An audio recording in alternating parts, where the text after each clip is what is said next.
Magandang araw mga kabayan. Ako po si Alejandro, isang OFW na kasawa nag-i-invest sa Philippine stock market. Nandito po ako muli upang magbahagi ng update sa Philippine stock market ngayong weekend. Ang mga stocks na ating tatalakayin na nakapokus lamang sa blue chip stocks upang makaiwas sa mas mataas na risk na ating perang ini-invest. Kung bago ka pa lamang sa akin channel, ay huwag kalimutan mag-subscribe at pindutin ang notification bell para updated ka sa mga bagong videos na aking i-upload. Ang mga makukuha ninyong kaalaman ay libro po lamang, kung kaya samantalahin at samahan ako sa aking investment journey. Ang video ito ay naglalaman ng mga impormasyon na nakalap sa collective experiences ng iba't ibang sources. Ang tagumpay ng bawat isa ay hindi nagagarantiya ng parehong resulta sa lahat ng uri na nag-invest. Ito po ay nakadepende lamang sa ating sariling sipag, dedikasyon at pagpupunyagi. So, let's get started. Okay guys, PSE index open at 6,567.44. It went as low as 6,565.15 and went as high as 6,694.59 and closes at 6,676.65, which is 1.82% high. Now, okay, so tingnan natin ilang linggo siya or for more than 3 weeks na puro selling ang ating index. So basically ito yung ating trend line or trend channel. So obviously makikita natin dyan guys, nag-breakdown na siya doon sa below the trend channel. So basically, since matagal na yung kanyang selling, marami na nagbenta, marami na lumabas, so definitely magiging attractive na siya by this time. Kaya nagkaroon na ng mga bagong pumasok. Okay, so meaning pwede nating i-assume right now na nagkakaroon na siya ng mga buyers.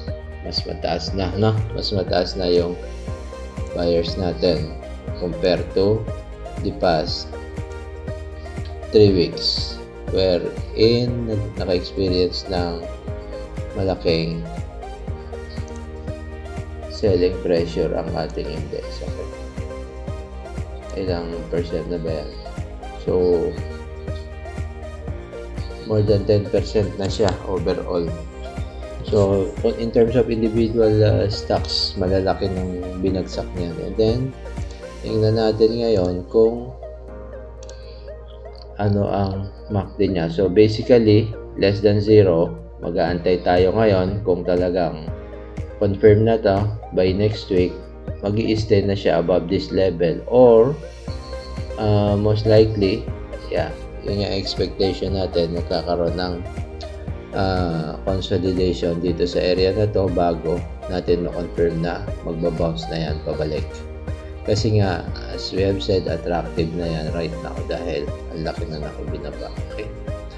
Then, yung moving averages natin, of course, below the majority of the moving averages. Lahat na pala, no? So, nasa baba na siya. So we'll just have to keep monitoring and we'll see by next week kung ano magiging movement niya, kung madain ang papasok sa kanya. Okay, so move forward tayo guys sa individual stocks natin, which is Ayala Corp. Una. Okay, so Ayala Corporation, ituloy na natin. Okay, Ayala Corporation, i-draw natin yung kanyang trend channel, which is here.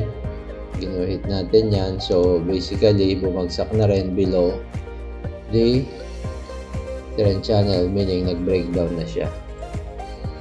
Bearish na bearish yan. So timely yan kung sakaling, gaya na sinabi natin last time, kung sakaling bumaba na siya dun sa level ng previous support niya. Ayan dito, which is this level. Ang laki ng binagsak. Bearish na yan. And you just have to observe more patience bago ka papasok ulit, kasi medyo pahihintuin mo muna kung saan yung kanyang magiging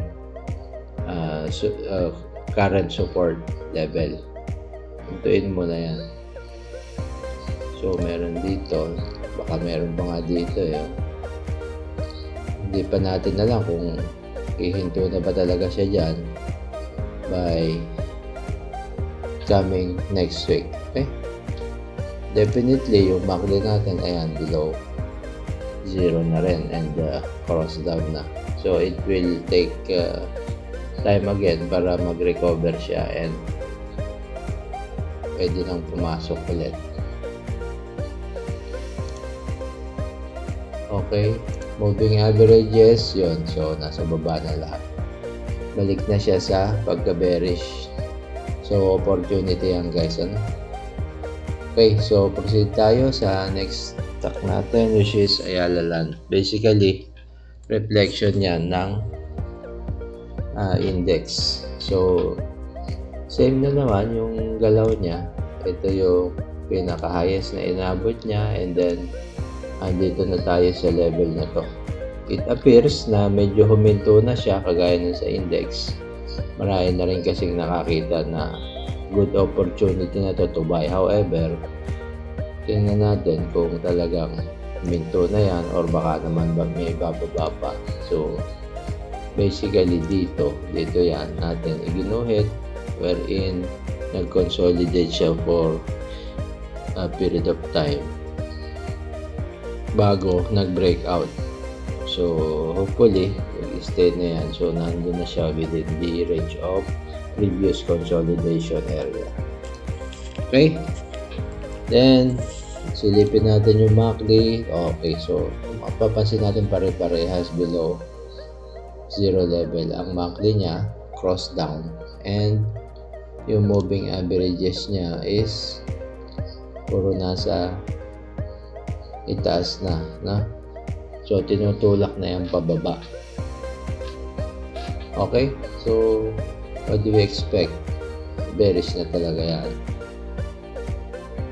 So it's a cycle, guys, no? Kaya nga kung alam mo o marunong ka na tumingin kung kailan ka bibili at kailan ka magbebenta, then you will maximize the opportunity na magkaroon ng profit during this time, dahil medyo kagaya nga na sinabi natin, malaki na yung binaba niya. Okay, sige, sukatin natin. So ilan na yan? Okay, so 25%, napakalaki na, no? Kaya nga kung naubos na yung mga investor or traders natin by this time, so basically magko-consolidate yan for a couple of weeks, then it will start to bounce, no? Tingnan natin asan ba yung kanyang trend channel. So yung trend channel niya previously is nandito sa range na to. So i-expect natin pag nag-bounce yan, pag pumasok na yan dyan sa level na yan within that range, so then we can say na okay na ulit siya. Most likely lalaban na yung mga bagong pasok na investors natin. Okay, so next stock natin, guys, medyo mabilis lang yung ating review dahil basically dapat ma-identify mo lang na under the bearish sentiment na yung ating market, kaya most likely huwag ka muna papasok kasi matatrap ka lang dyan. Yung term nila dyan is don't catch a falling knife, no? But if you want to catch a falling knife, then expect na kakaroon ka ng negative. That's why you have to identify kung kailan ba siya bababa at kailan siya hihinto. or kailan siya and saan siya hihinto at magkakaroon ulit ng opportunity to make your re-entry. Okay, so breakdown din almost the same dun sa ating index, because as we have always say na reflection niya ng index, so pare-parehas ang magiging itsura niya, guys, no? Okay, so below siya ng moving averages, and it appears na medyo nagkakaroon na ng nagsisimula na magkaroon ng new investors dito sa level na to. So pag na-establish niya yung support niya, then we will expect na mag-i-start na ulit siyang mag-bounce. Okay, so let's proceed to our next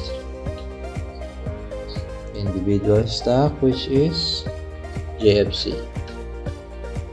Okay, so si JFC, no, kung mapapansin natin, medyo siya lang ang medyo mabagal ang bagsak, ano. However, medyo sumusunod din yan dun sa ating index. Kasi although maraming investors kasi to, o long-term investors kasi nga, palaging maganda yan, si Jollibee. Yung business structure nito and yung revenues niya is very consistent. So kaya nga sabi natin kay Jollibee palagi bida ang saya. So at this area meron tayong support zone hanggang dito, no? So basically kung yan yung ating current support zone, is nandun lang siya naglalaban ngayon and still within the range of the upward trend channel. Okay, MACD medyo bumaba na siya dun sa level 0 and cross down siya for a certain period of time. However, ang difference niya nga dun sa ibang index stock, hindi siya ganun kalaki na ang binagsak, no? Kasi palagay ko konti, although may mga nag-take profit, hindi ganun ka-significant yung volume niya or yung mga umalis. Okay, tingnan natin yung moving averages. So yung moving averages natin, guys, is medyo meron pang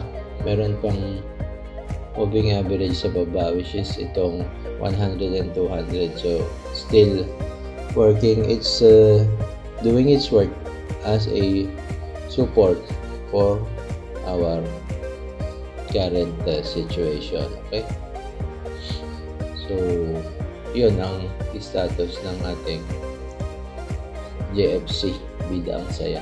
Then moving forward, let us proceed to our next stock, which is JGS. Okay, so still on the downtrend, continuously going down, at ito yung last resistance area or level na idinraw natin sa kanya, and ito yung previous bottom niya. Although dito siya nag-bounce, we thought that ito na yung bottom, pero apparently meron pa pala siyang ibababa. However, tingnan natin dito kung dati na ba. Okay, so mukhang wala, bagong bottom to.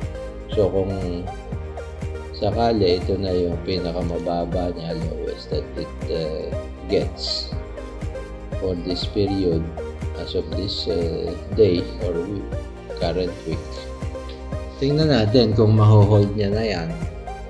Kung hindi pa rin, then it will serve as a bad thing for the investor na medyo naipit. Okay? MACD below 0. Then again, we need to wait for the time na makarecover siya, and of course yung kanyang moving averages expected to be above this candle na siya namang tumutulak doon sa kanyang mga kandila para basagin yung mga previous support level. Okay, so quickly lang kasi medyo bearish nga tayo.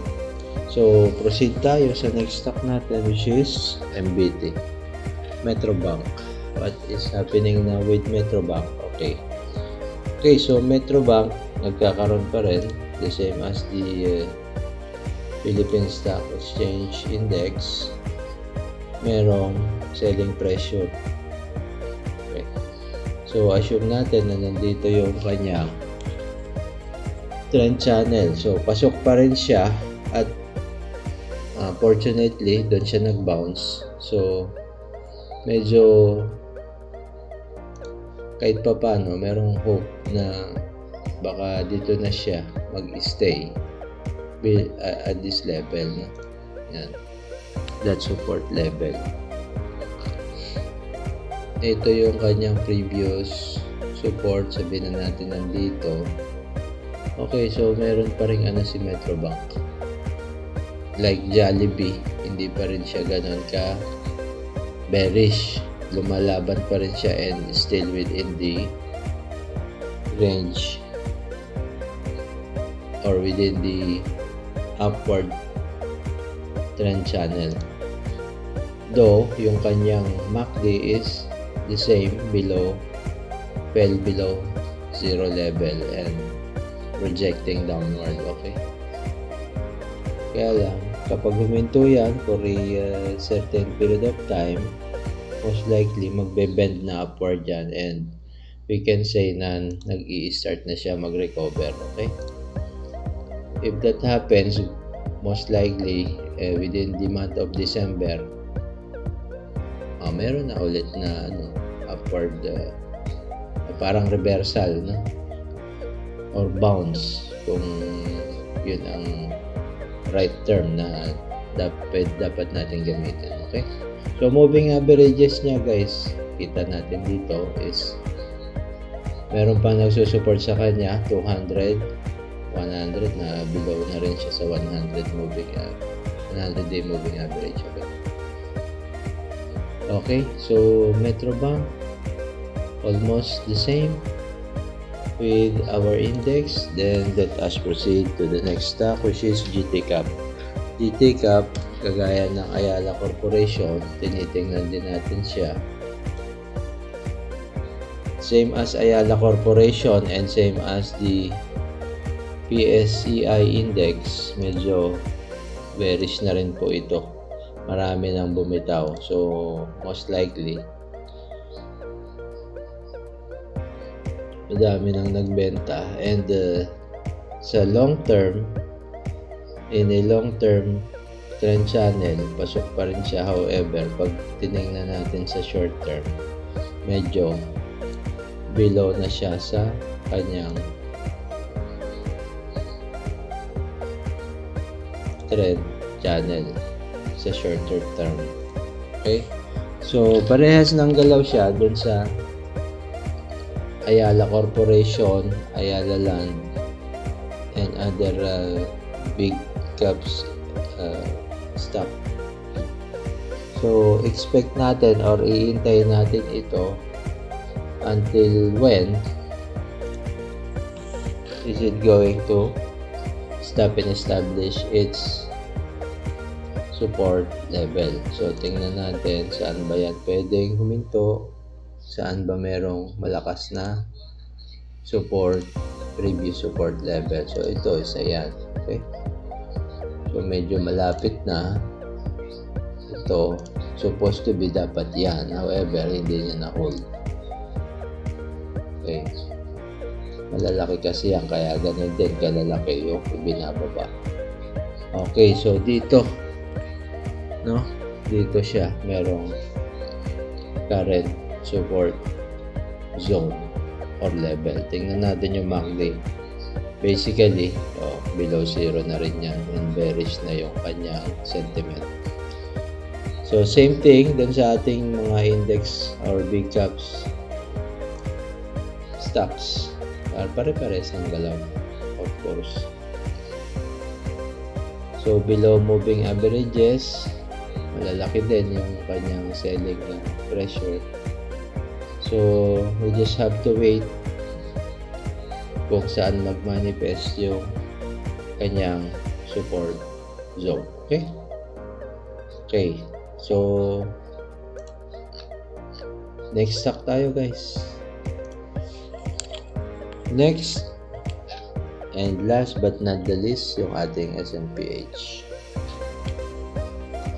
SMPH, okay, so, grabe, no? Ang baba na nito. Kung investor ka dito, tapos hindi ka na nakaalis, ubos na yung inipon mo. Kaya nga very important sana kung natatimingan mo yan, although long-term investor ka at nakita mo naman na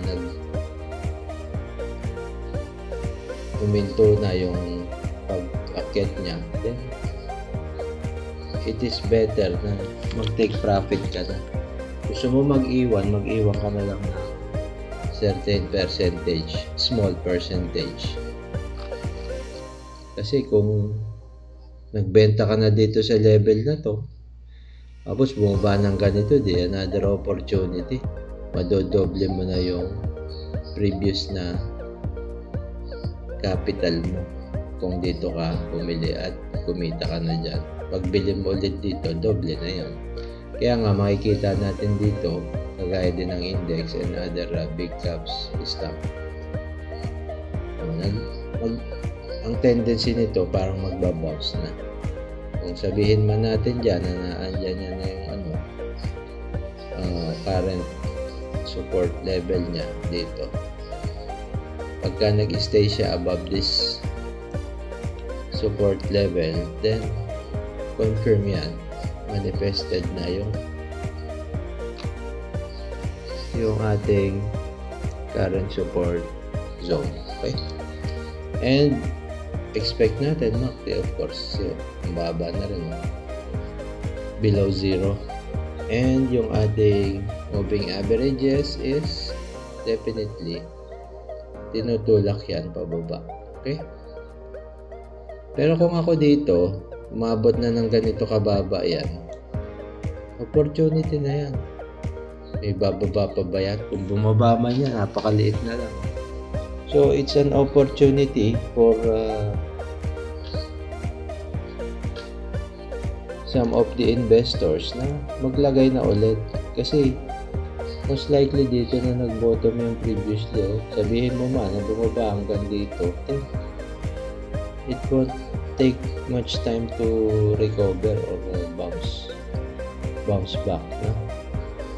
And re-attempt to break this highest level na pinuntahan niya previously. Okay, so medyo hindi maganda yung ating sentiment for this entire week because puro selling pressure ang naramdaman natin. So basically, pabalik tayo guys by next week at sama-sama nating abangan kung ano ang magiging sentimento. But I'm sure most likely marami nang papasok niyan dahil we already experienced selling pressure for more than 3 weeks now. So opportunity na ulit to invest again and utilize our current resources para by the next time mag-bounce siya, then will become profitable again. Okay? So hanggang dito na lang muna guys, and happy weekend sa inyo lahat and have a nice day. At yan ang kabuuan ng ating update for this week. Kung kayo mayroong stocks na nais ninyong maisama sa ating susunod na review, ay maaari po kayo magpadala ng mensahe sa aking YouTube channel na OFW Average Trader. Pwede rin pong ipadala ang inyong mensahe sa aking email address na nakalagay sa description box. Maaari din po kayo mag-send ng message sa aking Twitter o kaya ay sa aking Facebook page na Engineer Alejandro Magno. Muli po tayo nag-aanyaya na mag-request ng stocks na nais ninyo matalakay natin sa susunod na mga araw. Bibigyan po natin ng sapat na oras at pag-aaral ang inyong request upang mas maunawaan ninyo ang kasalukuyang galaw ng stocks na inyong nais nating i-discuss. At dyan po nagtatapos ang ating video sa linggong ito. Huwag kalimutan mag-subscribe, paki-like na din po at i-share na rin ang aking channel sa inyong mga kaibigan, kapamilya, o sa iba pa nating kababayan na naghahanap ng passive income. Hanggang dito na lang po at magandang araw sa inyong lahat. Hanggang sa muli mga kabayan. Ciao!